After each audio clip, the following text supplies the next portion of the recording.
প্রিয় দর্শক, আমরা সকলেই একটি খবর শুনেছি যে ইরানের প্রেসিডেন্ট রাইসির মৃত্যু এবং মুসলমানের শোক প্রকাশ।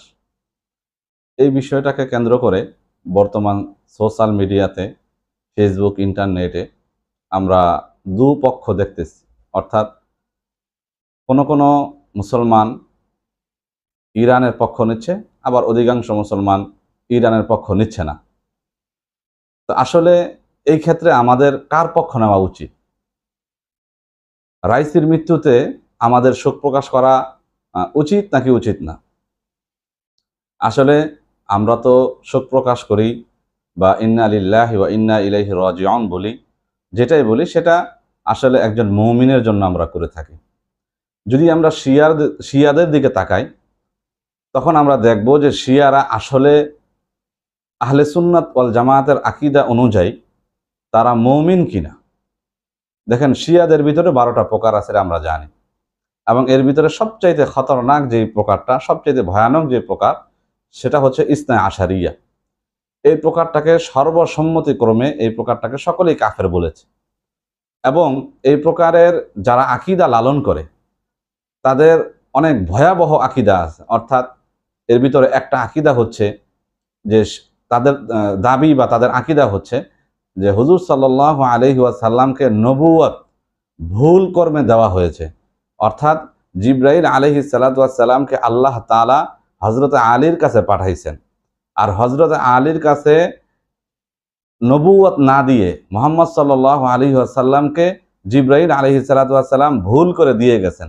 অর্থাৎ যেই জায়গায় হযরত আলীর শোয়ার কথা ছিল, থাকার কথা ছিল, ভুল কর্মে সেই জায়গায় মুহাম্মদ সাল্লাল্লাহু আলাইহি ওয়াসাল্লাম ছিলেন, আর সেই ভুল কর্মেই জিবরাইল আলাইহিস সালাতু ওয়াস সালাম মুহাম্মদ সাল্লাল্লাহু আলাইহি ওয়াসাল্লামকে নবুয়ত দিয়ে গেছেন। আল্লাহ পাক মাফ করেন, এই ধরনের আকীদা যদি কেউ লালন করে তাহলে নিঃসন্দেহে সে কাফের।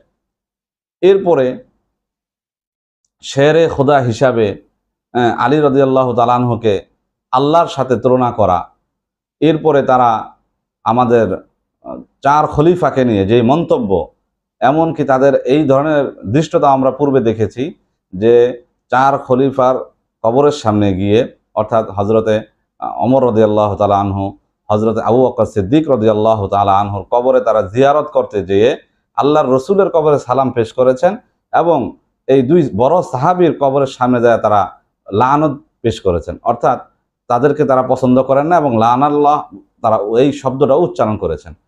তো অর্থাৎ এই ইসনা আশারিয়া যারা, তারা মূলত আহলে সুন্নাত ওয়াল জামায়াতের আকীদা অনুযায়ী তারা কাফের। যাই হোক, এখন ইরানের প্রেসিডেন্ট মৃত্যুবরণ করেছেন। এই মৃত্যুতে আমাদের আসলে শোক প্রকাশ করা দরকার কি দরকার না? দেখেন, আল্লাহর রসুল সাল্লাল্লাহু আলাইহি ওয়াসাল্লামের জামানায় 2টা বড় শত্রু ছিল। একটা হচ্ছে আগুন পূজারী মূর্তি পূজকরা, আর একটা হচ্ছে খ্রিস্টানরা।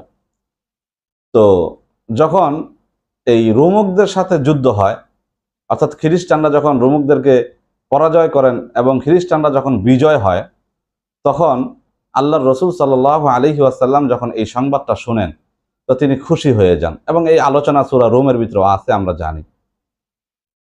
তো অর্থাৎ শত্রুর শত্রু আমার বন্ধু একটা কথা আছে। সেই ক্ষেত্রে আল্লাহ রসুল সাল্লাল্লাহু আলাইহি ওয়াসাল্লাম তারা এক খোদার দাবিদার ছিলেন, সেই সূত্রে তাদেরকে সমর্থন দিয়েছিলেন, মৌন সমর্থন ছিল তাদের ব্যাপারে।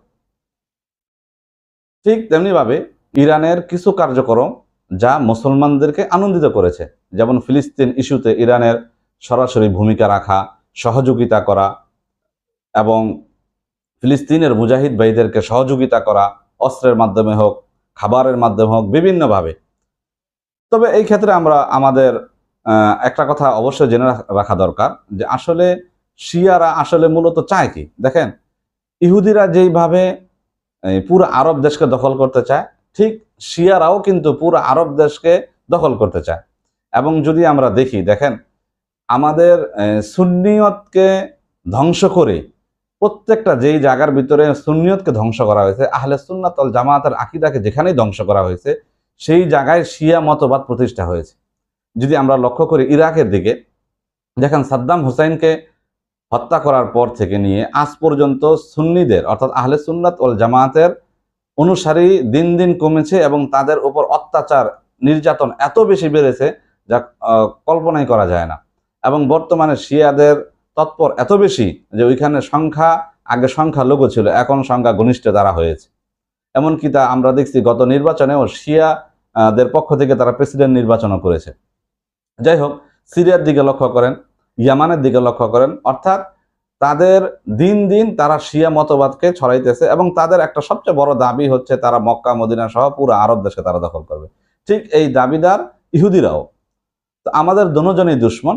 তবে যেহেতু ইরান আমাদের মুসলমান ভাইদেরকে আমরা বর্তমানে দেখতেছি মুসলমানদের সাথে তাদের কিছু সম্পর্ক তারা গড়ার চেষ্টা করতেছেন এবং মুসলমানদেরকে তারা সহযোগিতা করতেছেন, সেই হিসাবে আমরা তাদেরকে অনেক ক্ষেত্রে মৌন সমর্থন দিয়ে থাকি।